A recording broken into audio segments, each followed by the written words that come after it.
पतंजलि योग सूत्र की व्याख्या हम देख रहे थे और ये व्याख्या ओशो द्वारा है। तो हमने 5 वृत्तियों के बारे में बात की थी। पहली थी प्रमाण और दूसरी वृत्ति थी आत्म असत्य ज्ञान यानी मिथ्या ज्ञान, झूठा ज्ञान। यदि तुम्हारा असत्य ज्ञान का केंद्र कार्य कर रहा है तो जो कुछ भी तुम करो तुम गलत ढंग से करोगे, और जो कुछ भी तुम चुनो गलत ढंग से चुनोगे।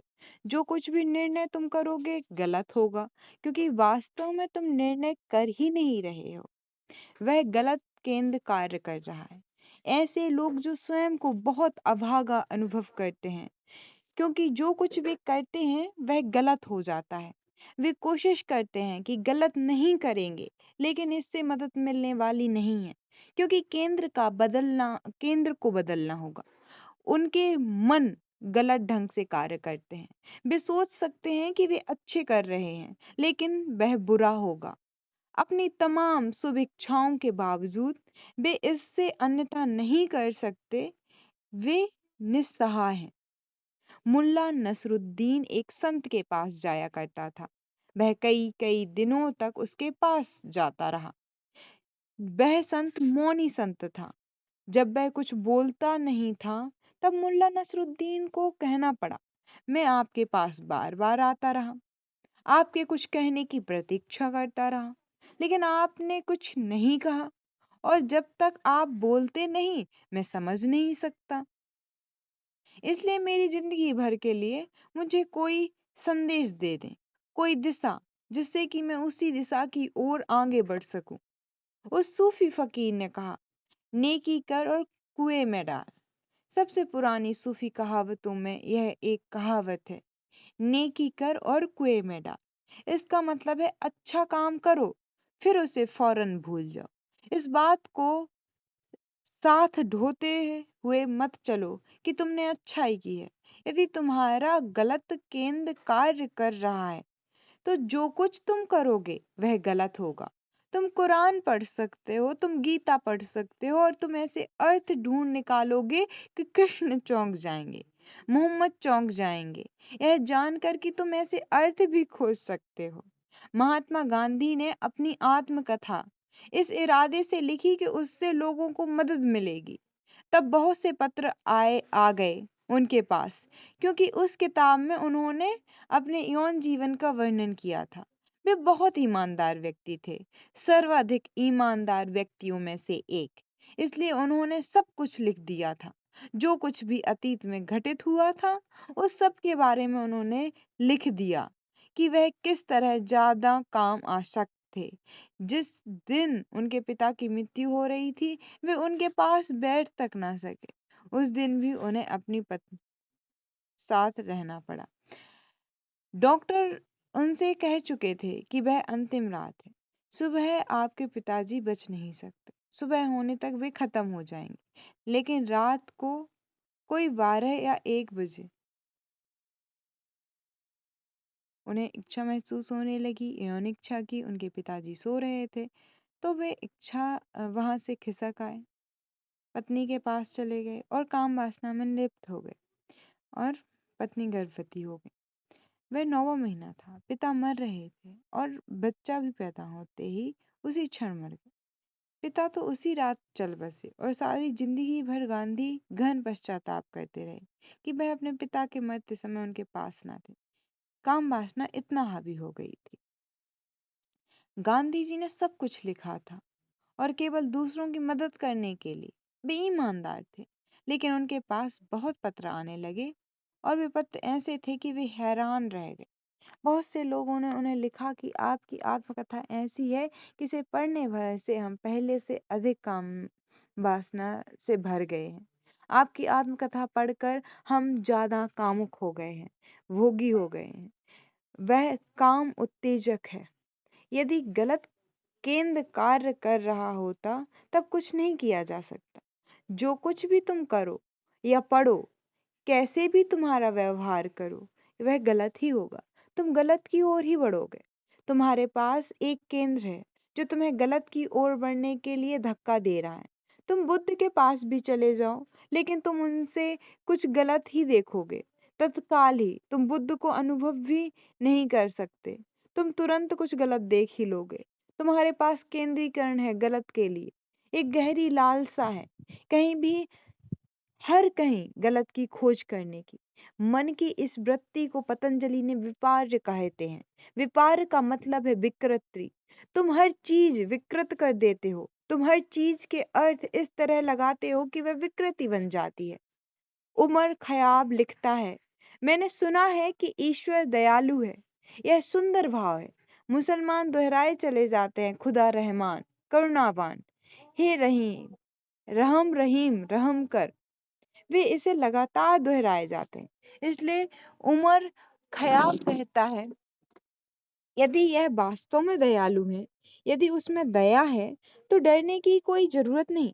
मैं पाप किए जा सकता हूँ। यदि वह दयालु है, तब डर क्या? जो कुछ मैं चाहूँ मैं कर सकता हूँ। वह तो भी दयालु रहेगा। इसलिए जब भी मैं उसके सामने खड़ा होऊंगा, मैं कहूंगा, रहीम, रहमान, ओ करुणामय ईश्वर, मैंने पाप किए हैं, लेकिन तुम करुणामय हो। यदि तुम वास्तव में करुणामय हो, करुणापूर्ण हो, तब मुझ पर करुणा करो। सो उमर खयाब शराब पीता रहा। जिसे वह पाप समझता था उसे भी करता रहा, लेकिन उसने इसका बड़े विकृत ढंग से प्रतिपादित किया। सारी दुनिया भर से लोगों ने यही किया। भारत में हम कहते हैं, यदि तुम गंगा हो आओ, यदि तुम गंगा में स्नान करो तो तुम्हारे पाप धुल जाएंगे। यह अपने आप में एक सुंदर धारणा थी। यह बहुत बातों को दर्शाती है। यह बतलाती है कि पाप कोई गहरी चीज नहीं, यह तुम पर पड़ी धूल की तरह है। यह धारणा कहती है, इससे बहुत ग्रसित ना हो, अपराधी मत अनुभव करो। यह धूल मात्र है और भीतर तुम निर्दोष बने रहते हो। गंगा में स्नान करना तक मदद कर सकता है। ऐसा तुम्हारी मदद करने के लिए कहा गया था, ताकि तुम पाप में इतने आविष्ट ना हो जाओ जैसे कि ईश्वर ईसाई धर्म हो गया। अपराध इतना बोझिल हो गया है कि गंगा में स्नान करना तक मदद करेगा। तुम्हें इतना डरने की जरूरत नहीं है। लेकिन हमने इसके कैसे अर्थ लगा? हम कहते हैं तो पाप करते जाना ठीक ही है, और कुछ समय बाद जब हम अनुभव करते हैं कि अब तुमने बहुत पाप कर लिए हैं, तुम गंगा को एक अवसर दे दो कि वो तुम्हें शुद्ध कर दे, तो वापस आ जाते हैं और फिर पाप करते हैं। विकृति का केंद्र यह कार्य कर रहा है। मन की तीसरी वृत्ति। मन की तीसरी वृत्ति है कल्पना। मन के पास कल्पना करने की क्षमता है। यह अच्छा है, यह सुंदर है, और वह जो सुंदर है कल्पना शक्ति के द्वारा उतर रहा है। चित्रकारी, कला, नृत्य, संगीत जो भी सुंदर है वह कल्पना द्वारा जख्मी है। लेकिन जो असुंदर है वह भी कल्पना द्वारा आई है। हिटलर, माओ, मुसोलिनी, वे सब कल्पना शक्ति द्वारा बने हैं। हिटलर ने सुपरमैन की, अति मानवों वाली दुनिया की कल्पना की। उसने फ्रेडरिक नित्स को माना, जिसने कहा था, उन सबको समाप्त कर दो जो कमजोर है, उन सबको नष्ट कर दो जो श्रेष्ठ नहीं है, पृथ्वी पर केवल महामानव को बचा रहने दो। तो हिटलर ने विनाश किया, लेकिन यह मात्र कल्पना है, केवल आदर्शवादी कल्पना। यह मानना कि वे केवल कमजोर का विनाश करके असुंदर को नष्ट करने भर से, शारीरिक स्वप्न से अपंग का विनाश कर भर से तुम एक सुंदर संसार पा सकोगे। लेकिन सबसे कुस्वप्न चीज जो इस संसार में संभव है वह विनाश ही तो है। यही विनाश तो हिटलर कल्पना शक्ति द्वारा कार्य कर रहा था। उसके पास कल्पना थी, एक यूरोपियन कल्पना, अव्यावहारिक। वह अत्यधिक कल्पनाशील व्यक्ति था। कल्पना शक्ति संपन्न व्यक्तियों में से एक था हिटलर। उसकी कल्पना इतनी मतांध और इतनी उन्मत्त हो गई कि अपने कल्पनापूर्ण संसार के कारण उसने संसार को पूरी तरह नष्ट करने की कोशिश की। उसकी कल्पना विक्षिप्त हो गई थी। कल्पना शक्ति तुम्हें काव्य और चित्रांकन और कला दे सकती है, और कल्पना शक्ति तुम्हें पागलपन भी दे सकती है। यह निर्भर करता है कि तुम कैसे इसका उपयोग करते हो। सारे महान वैज्ञानिक अन्वेषण कल्पना शक्ति द्वारा पैदा हुए हैं। उन व्यक्ति द्वारा जन्मे हैं जो कल्पना कर सकते हैं, जो असंभव की कल्पना कर सकते थे। अभी हम हवा में उड़ सकते हैं, अब हम चांद पर जा सकते हैं। ये बहुत गहरी कल्पनाएं रही हैं। सदियों से, हजारों सदियों से आदमी कल्पना कर रहा है कि कैसे उड़ें, कैसे चांद पर जाएं। हम बच्चों की अभिलाषा होती है एक चांद पर जाएं, चांद को पकड़ लें, तो हम उस तक पहुंच गए। कल्पना द्वारा सृजन होता है, लेकिन कल्पना शुरा विनाश भी आता है। पतंजलि कहते हैं कल्पना शक्ति मन की तीसरी वृत्ति है। तुम इसका उपयोग गलत ढंग से कर सकते हो और यह तुम्हें नष्ट कर देगा, या तुम इसका उपयोग सही ढंग से कर सकते हो। इसलिए कल्पना आधारित ध्यान की विधियां हैं। वे कल्पना से आरंभ होती हैं, लेकिन धीरे धीरे कल्पना सूक्ष्म और सूक्ष्म और सूक्ष्मतर होती जाती है। इसके बाद अंत में कल्पना मिट जाती है और तुम सत्य के एन सामने आते होते हो। ईसाइयों और मुसलमानों के सारे ध्यान मूल स्वप्न से कल्पना शक्ति के हैं। पहले तुम्हें किसी चीज की कल्पना करनी होती है, तुम इसकी कल्पना किए चले जाते हो और फिर कल्पना शक्ति के द्वारा तुम आसपास के वातावरण रच लेते हो। तुम इसका प्रयोग कर सकते हो। तुम देख सकते हो कि कल्पना के द्वारा क्या संभव है। असंभव भी संभव हो जाता है। यदि तुम सोचते हो कि तुम सुंदर हो, यदि तुम कल्पना करते हो कि तुम सुंदर हो, तो एक अनिवार्य सौंदर्यता तुम्हारे शरीर में घटित होने लगेगी। जब कभी कोई पुरुष किसी स्त्री से कहता है तुम सुंदर हो, वह स्थिति उसी क्षण बदल जाती है, चाहे पहले वह सुंदर ना रही हो। हो सकता है इस क्षण से पहले वह सुंदर ना रही हो, घरेलू सी साधारण हो, लेकिन इस आदमी ने उसे कल्पना दे दी है, इसलिए वह औरत जो प्रेम पाती है सुंदर हो जाती है। वह पुरुष जिसे प्रेम मिलता है ज्यादा सुंदर हो जाता है। ऐसा व्यक्ति जिसे प्रेम ना मिला हो, चाहे स्वप्न पान हो, कुस्वप्न हो जाता है, क्योंकि वह कल्पना नहीं कर सकता। जड़ कल्पना नहीं कर सकती, और यदि कल्पना शक्ति नहीं होती तो तुम सिकुड़ जाते हो। कुछ पश्चिम के बड़े मनोवैज्ञानिकों में से एक, उसने केवल कल्पना शक्ति द्वारा कई कई रोगों से छुटकारा पाने में लाखों लोगों की मदद की है। उसका फॉर्मूला बड़ा सीधा है। वह कहता है महसूस करना शुरू करो कि तुम ठीक हो। मन के भीतर दोहराओ ही रहो, मैं बेहतर से बेहतर होता जा रहा हूँ, हर रोज मैं बेहतर हो रहा हूँ।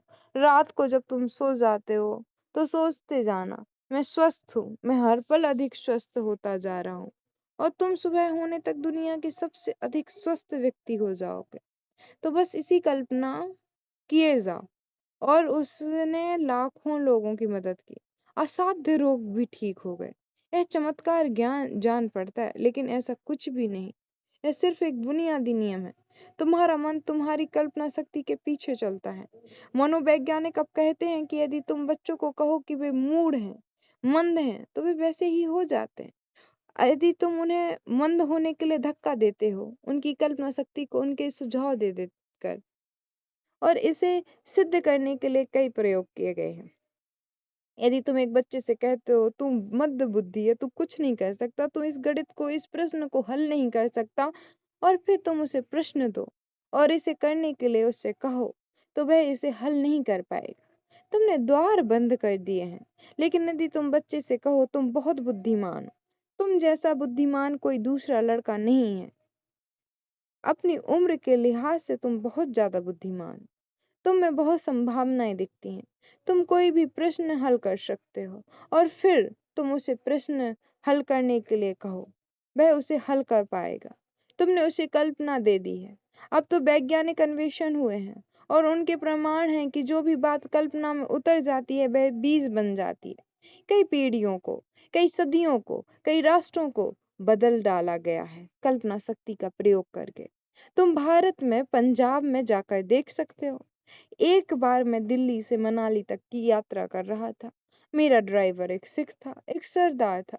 वह सड़क खतरनाक थी और हमारी कार बहुत बड़ी थी। कई बार ड्राइवर भयभीत हुआ, कई बार वह कह उठा, अब मैं और आगे नहीं जा सकता, हमें पीछे जाना पड़ेगा।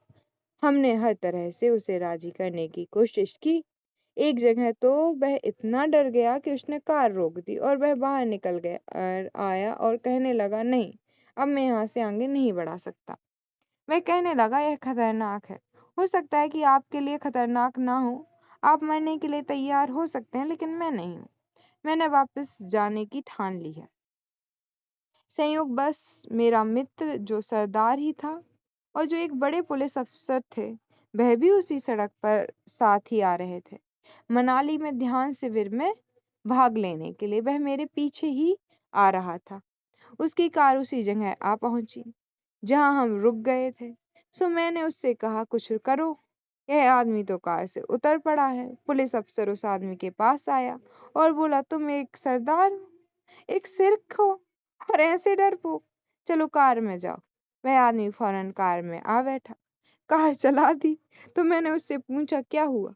वह बोला, अब उसने मेरे अहंकार को छू दिया है। उसने कहा था, तुम कैसे सरदार हो? सरदार का अर्थ है लोगों का अगुआ। एक सिख और ऐसा डरपोक। उसने मेरी कल्पना को जगा दिया है। उसने मेरे स्वाभिमान को छू दिया है। उस आदमी ने कहा, अब हम जा सकते हैं, मुर्दा या जिंदा हम मनाली पहुंचेंगे। और ऐसा केवल एक व्यक्ति के साथ घटित नहीं हुआ है।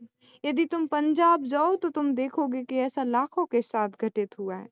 पंजाब के हिंदुओं और पंजाब के सिखों को जरा देखना, उनका खून एक ही है, वे एक ही प्रजाति के हैं। केवल 500 वर्ष पहले सब हिंदू ही थे, लेकिन एक अलग तरह की प्रजाति, एक अलग तरह की सैनिक जाति पैदा हो गई। केवल दाढ़ी बढ़ा लेने से, केवल अपना चेहरा भर बदल लेने से तुम बहादुर नहीं बन सकते, लेकिन तुम बन सकते हो। यह केवल कल्पना शक्ति की बात है। नानक ने सिखों को एक कल्पना दे दी कि उनकी एक भिन्न प्रजाति है। उन्होंने उनसे कहा, तुम अजय हो।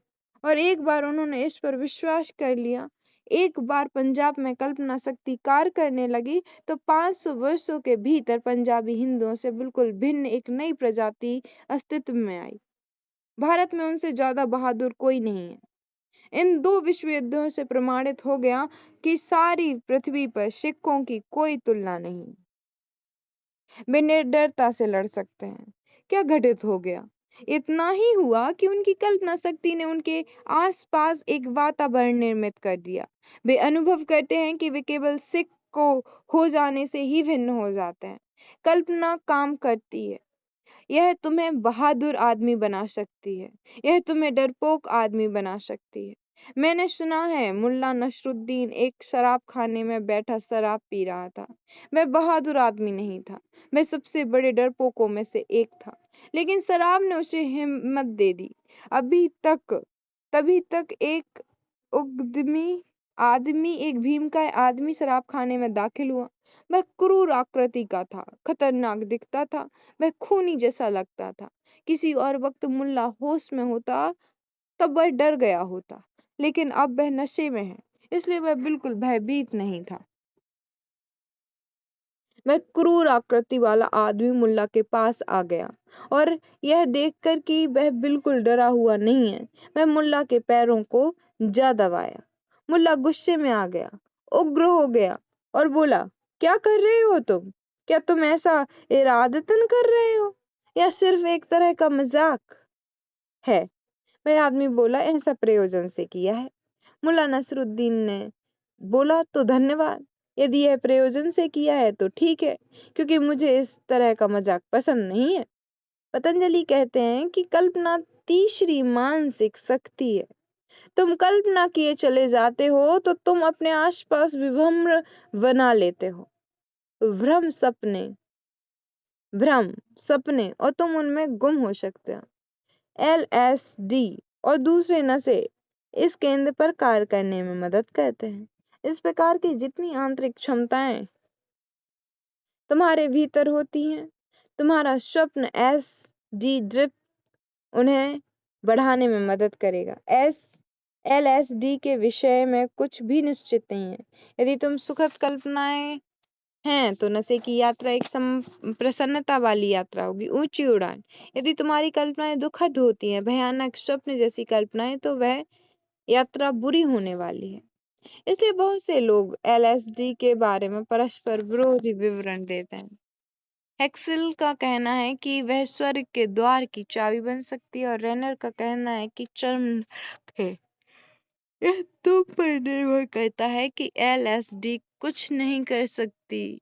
यह एकदम तुम्हारी कल्पना शक्ति के केंद्र में कूद जाती है और वहां रासायनिक तौर पर कार्य करना शुरू कर देती है। यदि तुम्हारी कल्पना भयावह स्वप्न की है तो तुम उसी को विकसित कर लोगे। तुम नरक में से गुजरोगे।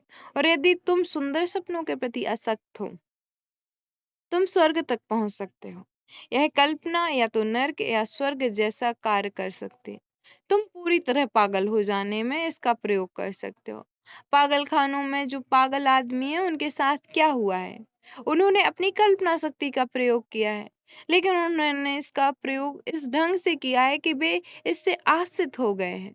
एक पागल आदमी अकेला बैठा हो सकता है और हो सकता है किसी से जोर जोर से बातें भी कर रहा हो। वह केवल बातें ही नहीं करता, वह जवाब भी देता है, वही प्रश्न करता है और वही उत्तर भी देता है। वह दूसरों की ओर से भी बोलता है जो मौजूद नहीं है। तुम सोचोगे कि वह पागल है, पर वास्तविक व्यक्ति से बात कर रहा है। उसकी कल्पना में वह व्यक्ति वास्तविक है और वह फैसला नहीं कर सकता कि वह काल्पनिक है या वास्तविक है।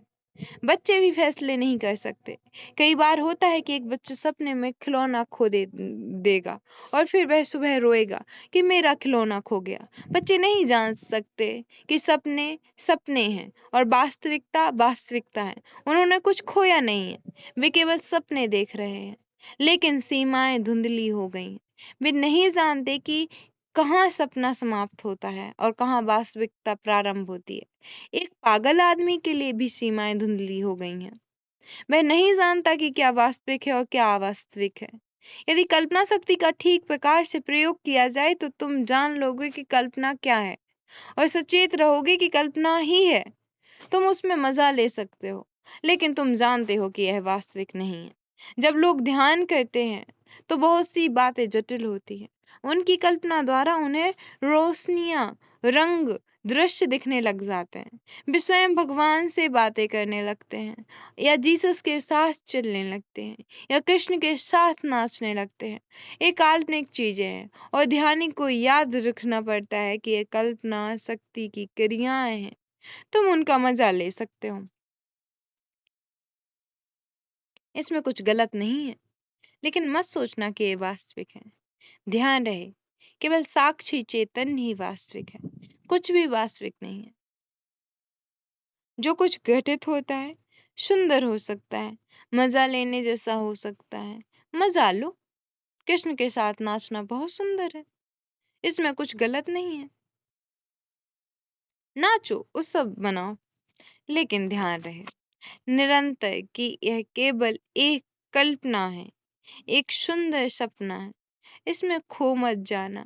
यदि तुम खो जाते हो तो कल्पना खतरनाक हो जाती है। कई धार्मिक व्यक्ति अपनी कल्पनाओं में खो जाते हैं। वे कल्पनाओं में रहते हैं और अपना जीवन गंवा देते हैं। मन की चौथी मन की चौथी व्यक्ति को हम अगली वीडियो में समझेंगे और बहुत अच्छा लगा होगा आपको।